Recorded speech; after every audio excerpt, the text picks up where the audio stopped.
Assalamualaikum warahmatullahi wabarakatuh. Pejuang PTN rame-rame menunda kuliah tatap muka. Ketika pandemi COVID gelombang 1 menurun, banyak PTN yang mempersiapkan kuliah tatap muka di awal perkuliahan 2021-2022.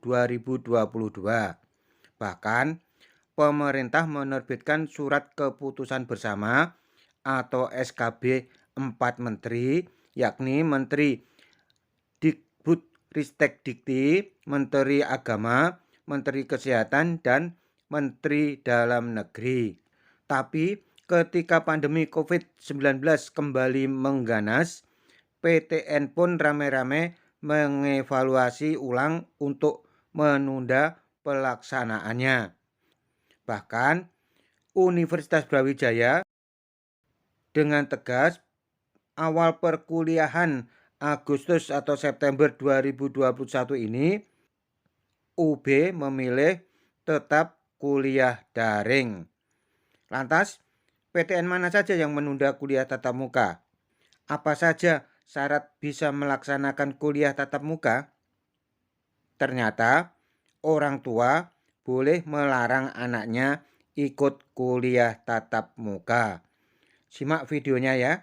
Jangan lupa untuk yang belum subscribe, silakan subscribe agar kita bisa berbagi kebaikan dan manfaat.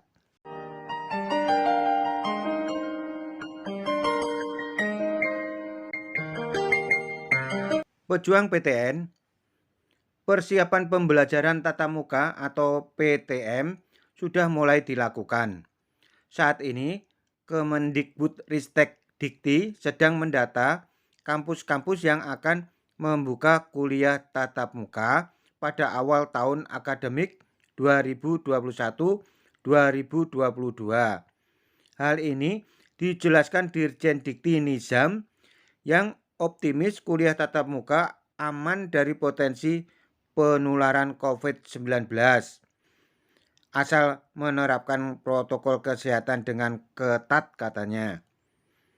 Optimisme itu belajar dari pelaksanaan UTBK SBMPTN 2021 yang diikuti hampir 1 juta peserta tapi tidak ada klaster COVID SBMPTN.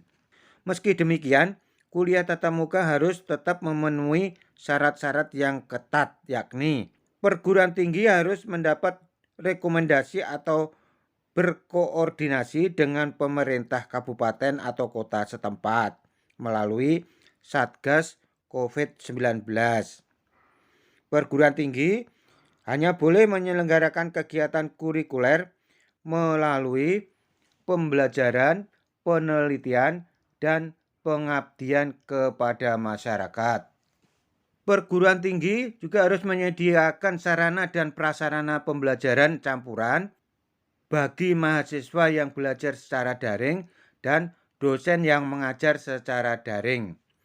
Kemudian, perguruan tinggi harus telah siap menerapkan protokol kesehatan dengan ketat untuk mencegah penyebaran COVID-19. Dalam hal ini, perguruan tinggi harus membentuk Satgas COVID di kampus.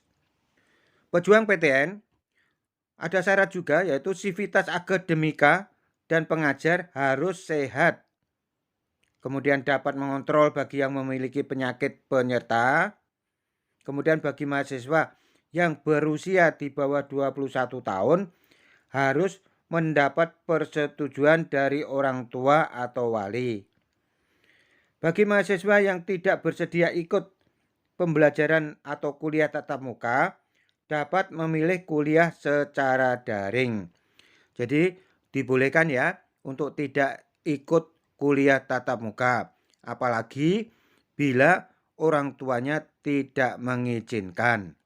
Menghindari penggunaan sarana belajar yang tertutup yang bisa menimbulkan kerumunan dan terjadi kontak jarak dekat. Perguruan tinggi juga harus meniadakan kegiatan dan ruang yang berpotensi mengundang kerumunan, misalnya kantin atau kegiatan ekstrakurikuler.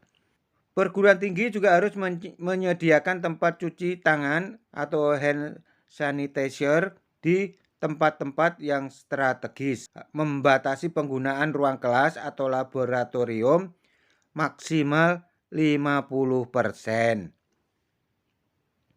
Apabila ditemukan kasus konfirmasi positif COVID di perguruan tinggi, maka rektor menghentikan sementara kuliah tatap muka sampai kondisinya aman kembali.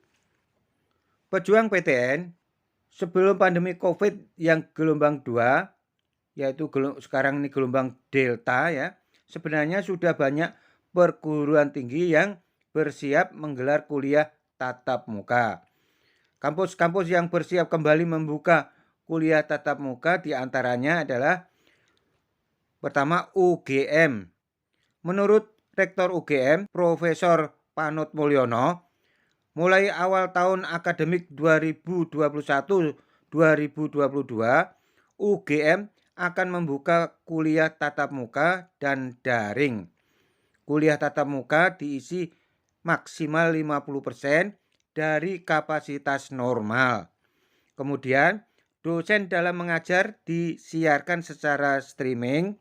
Dengan begitu, mahasiswa yang kebagian kuliah daring dapat mengikuti pemaparan dosen. Rencana kuliah tatap muka di UGM ini sangat tergantung pada kasus COVID di Yogyakarta. Bila kasus COVID meninggi, maka kuliah tatap muka bisa seketika dihentikan atau ditunda. Pejuang PTN, nampaknya karena di Jogja saat ini kasus COVID naik, maka rencana kuliah tatap muka di UGM bisa ditangguhkan atau ditunda. Kemudian, bagaimana dengan UNS Solo? UNS Solo sebenarnya sudah melakukan uji coba kuliah tatap muka sejak April 2021. Tapi karena beberapa waktu lalu ada beberapa dosen terpapar COVID dan kasus COVID di Solo masih tinggi, nampaknya kuliah tatap muka bisa diundur lagi. Apabila Pemda atau Satgas COVID dan orang tua tidak mengizinkan anaknya ikut kuliah tatap muka, maka kuliah tatap muka pun ditunda. Kemudian ITB. Semula Institut Teknologi Bandung ini sudah bersiap perkuliahan hibrida dan memfasilitasi kuliah tatap muka dengan protokol kesehatan yang ketat. Mahasiswa yang tak bisa hadir di kampus bisa mengikuti perkuliahan secara daring. Begitu dengan Universitas Padjadjaran, sama-sama di Bandung ya. Sama dengan ITB, sistem pembelajaran hibrida di Unpad akan mengkombinasikan metode tatap muka dengan daring. Dalam satu kelas, mahasiswa yang ikut kuliah tatap muka maksimal 50% dari total mahasiswa. Sisanya mengikuti kuliah secara daring. Pejuang PTN, sementara ini hanya Universitas Brawijaya yang dengan tegas memilih kuliah daring. Melihat tingginya kasus COVID di Malang, Universitas Brawijaya memutuskan untuk kuliah secara daring pada awal perkuliahan 2021-2022. Baik itu proses belajar mengajar, bimbingan, kuliah kerja atau praktek lapangan, magang, ujian tugas akhir, dan bentuk kegiatan terkait perkuliahan. Demikian ya pejuang PTN, beberapa PTN yang menunda perkuliahan tatap mukanya. Itu semua dilakukan untuk keselamatan para mahasiswa maupun dosen dan sivitas akademika. Demikian, semoga bermanfaat. Apabila ada salah kata, mohon maaf. kepada Allah. Om memohon ampun. Terima kasih. Wassalamualaikum warahmatullahi wabarakatuh.